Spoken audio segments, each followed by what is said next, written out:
আচ্ছা, দর্শকদের সামনে একবার বলে দাও ওদের কত পেয়েছো। আমি বলেছি ওদেরকে, তুমি বলে দাও। তো আমার রেজাল্ট খুব ভালো হয়েছে, ফাটাফাটি এমনটা বলা যায় না। আমার আচ্ছা। বাবা বলছিল আর একটু ভালো হলে ভালো হতো। তো আমি তাও পাশের মধ্যে 452 পেয়েছি, এবং যদি পার্সেন্টেজের হিসেবে বলা যায় তো এটা 90.4%, 90.4%। একটা পার্সোনালি কোশ্চেন জিজ্ঞেস করছি, যেটা হয়তো দর্শকরাও জানতে চাইছে। আমরা যখন স্কুলে যখন পড়তাম, আমার কারো না কোনো গার্লফ্রেন্ড থাকতো সবার, ঠিক আছে, কারোর বয়ফ্রেন্ড থাকতো, যারা স্কুল ছাত্রী আছে তাদের বয়ফ্রেন্ড গার্লফ্রেন্ডের এখন সময়। তো আমি মাহমুদুলের কাছে এই প্রশ্নটা করতে চাই যে তোমার কি কোনো পার্সোনাল গার্লফ্রেন্ড বা কিরকম কিছু আছে নাকি?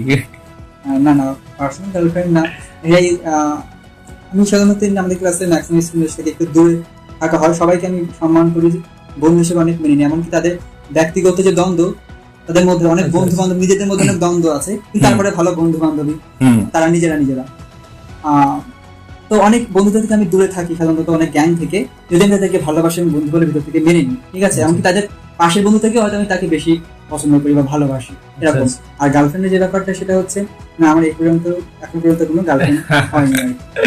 আচ্ছা আচ্ছা, এবার সত্যি মাহমুদুল, আমরাও শিক্ষা নিলাম তোমার কাছ থেকে কিছু, যে এরকম ভাবে আগানো যায়। অ্যাকচুয়ালি সত্যি আমরা মানে সত্যি একটু শুনে অবাক একটা জিনিস, যে এরকম পরিস্থিতির মাধ্যমে কোনো টিউশন ছাড়াই, সব থেকে বড় কথা কোনো টিউশন ছাড়াও যে একটা মানুষ তার ইচ্ছে থাকলে সে আগাতে পারে। তো আমরা মাহমুদুলকে দেখলেই সেটা বুঝতে পেরেছি। সত্যি তোমার সাথে আমাদের চ্যানেলে এসে তোমাকে সত্যি ভীষণ ভালো লেগেছে। আর ভবিষ্যতে আমি চ্যানেলের মাধ্যমে বলতে চাই সবাইকে, যারা এরকম রেজাল্ট করছে, সত্যি আমাদের তরফ থেকে, আমাদের চ্যানেলের পক্ষ থেকে, দ্য রাইট সাবজেক্টের পক্ষ থেকে তাদেরকে সবাইকে আন্তরিক শুভেচ্ছা জানাই।